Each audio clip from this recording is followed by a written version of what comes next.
Welcome to Saving America. This is your host, Dr. David D. Schein, and we've got something special for you today. Our series of interviews for Saving America establishes that the world is full of interesting people. Saving America welcomes Maria Dunn.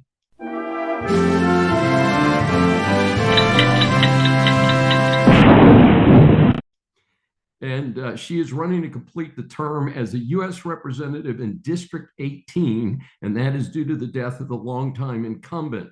This district has included my personal residences for decades. This odd-shaped district presently includes the center and east sides of the Heights, as well as many other Houston neighborhoods, even including Houston International Airport. She has earned a bachelor's degree at Boston College and a law degree at the University of Illinois School of Law. Maria then spent 27 years at energy companies solving complex legal and business challenges, developing strategies to drive growth and innovation, and becoming a sustainability leader.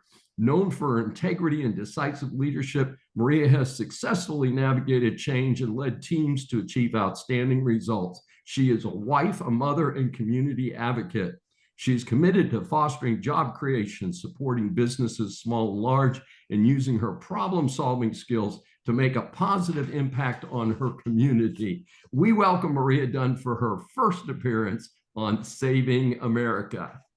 Thank you so much. I'm so delighted to be here with you all today. And the pleasure is ours, I assure you. As you know, we asked 3 questions, and the first one, I don't want to ask the same questions. We do have a few candidates that we interview, so we try and think of things that are a little bit different than the last time we did an interview.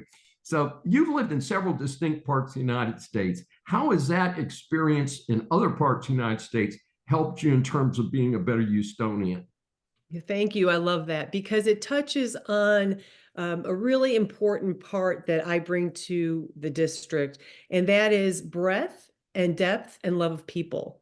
And so when I grew up north in Chicago and went to school on the East Coast, I also worked in California and I've worked in Vermont, lived in Oklahoma for a number of years, but I've sunk my roots in Houston. I've lived here more than 20 years. I raised my family here. I too live in the district. So this role and this seat is personal to my family and me. One of the things I think that living in different parts of the country has done for me, and I've always loved it, is emphasize the value of culture.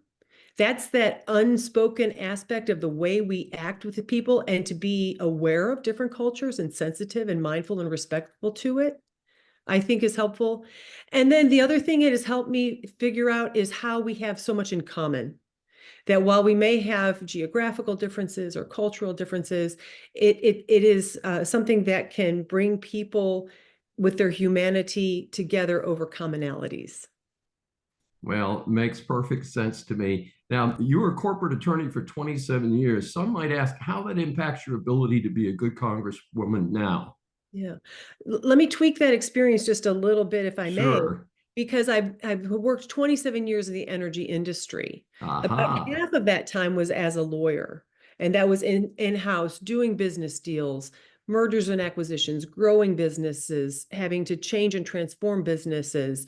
So that has been one experience, and I love the law. I love the rule of law. I think it is one of the things that is so important and precious about the United States with our constitutional democratic republic. It provides civility. It provides a way to come together to do business. And when we have differences, we have rule of law. But then the other half of my career was leading the sustainability group. And that, I think, brings together and fostered something that is very applicable to running in a short term. We have change going on. With the passing of Sheila Jackson Lee, we will have a new congresswoman in this seat in November for the remaining term. And so sustainability, balancing competing interests, people issues, environmental issues, economic issues, that I learned to navigate. I used to affectionately call it proceeding through the fog. When we don't know what's going on, sometimes we need to stand still, but a lot of times we need to progress and do the next right thing. And it may be small, it may be large, but we have to still continue to progress even when things are foggy. So that experience, I think, allows me to understand the law, respect the law, love the law. I worked in policy in both of those roles for 20, almost 30 years now. So how laws are developed, how regulations are developed, that's a great strength that I bring to this seat and to all of our residents, the diversity that we talked about in the first question of District 18. You know, as we look at that, it's kind of interesting because do some people come to you and say, isn't it an oxymoron to be called a sustainability person if you're involved with the oil and gas industry? Because of course that's the big Satan of fossil fuels. Right. Yes, we hear that. And the other challenge is when we think about sustainability, I think of an intersecting Venn diagram with three circles, and we aim for that sweet spot where people issues, environmental issues, economic issues are in balance. But we can think of examples where if we don't pay attention to economic or environmental issues, people and profitability may get completely squeezed out, if you will. And that's not really long-term viable. Same thing if one is just driven by profitability and ignores your people, your communities, your vendors, your customers, that's not viable either. And the environment, so one can see that balance, and it's trying to balance those competing interests in an industry that's very highly regulated.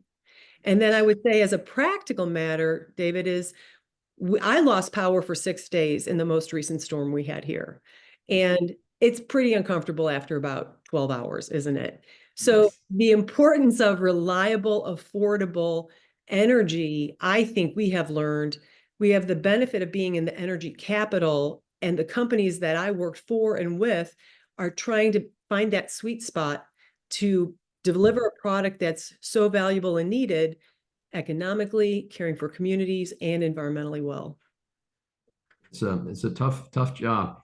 And of course, one of my favorite questions when we interview first-time candidates, and as you know, we talked before the interview that I have indeed many years ago been a candidate myself. It's tough. So you're running for office for the first time. Tell our audience something about how you formed your decision and what do you hope to accomplish?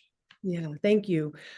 So I retired from my company after 27 years, as you said, at the end of the year, and I wanted to be footloose and fancy free for all of 2024. My former team laughed at me, and they took the under on that wager and said, there's no way you're going to make it the whole year.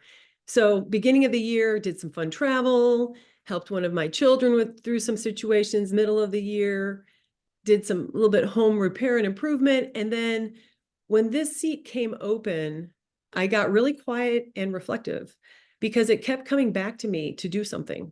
You need to do something. We need common sense leadership in this seat at this time of change. And so I kept reflecting on it, and I didn't even know if it was possible. So we have it was not possible for me to run for the general election term. Lana Santonzi had filed, she's running against Sylvester Turner. She's a wonderful candidate. And so I thought about the remaining term and bringing together ability to navigate through the fog, mentoring people, leadership, loving diversity of people, living in the district. And it finally came back to me and said, well, can you do it? And I could. So I filed. And can I get a team together? I could. Can I get volunteers together? I can. And so, the metaphor of a Bailey Bridge, where you unfold it and you build it as you cross the river to get to your goal on the other side. This is a Bailey Bridge event that is unfolding at every time. And I felt called to serve my neighbors and the community and the district at this time. Well, we're certainly glad you're doing it. Like I said, I am personal to this one because I live in the district. How can our audience get more information about you and your campaign? You bet. So we have a website, we have Facebook, we're on X. Maria Dunn for Texas.com is our website. And there you can find everything. The Facebook, the connections, X. Would love if you would follow us. It takes resources. Just like to run a business, it takes resources to run a business. It takes resources to run for a Congress or a state seat. So if people feel compelled to make donations, we'd love to have that. And then the third thing I'd say, so importantly, is if you're registered to vote, get out and vote. Vote early. It starts on Monday, October 21st. With our conversation today, that's just about 5 days away. Vote early. Don't wait till November 5th. We don't know what may or may not happen. Will there be enough paper? Will a tree fall down on a site? Don't let any of that happen to you.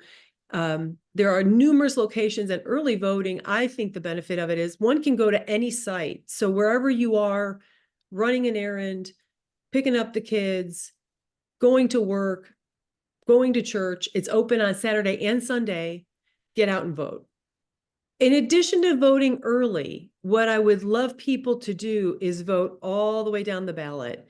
And while it looks like an inordinate, huge number of races to vote on, when I've talked with people, it's about 6 minutes. So, we start president, senator, congress people. On our ballot, it's a little different. It's because of the special election. You'll have remaining term, Lana Santonzi or her opponent, and then you'll see special election, next election, remaining term, me and my opponents, and then keep going, because there are roles that impact our everyday life that you have to keep going down the pages. The sheriff, the constable, precinct representatives, judges. So I can get elected and pass a law, and the president can sign it, or at the state level, the governor can. But the way we check that and it's applied is in the courts with the judges. And so people need to vote all the way down the ballot until you're the very, very last one. I think the very last one might be 3 bond issues. The bond issues. Thank you, David. Until you get to the last bond issue and make your choice and vote, you're not done. So let's get it done by getting the ballot completely done when you vote, starting early election. Fantastic. This is Dr. David D. Schein for Saving America. Thanks for joining us, and please subscribe on your favorite platform. Thank you, David. I so enjoyed talking with you and your audience today.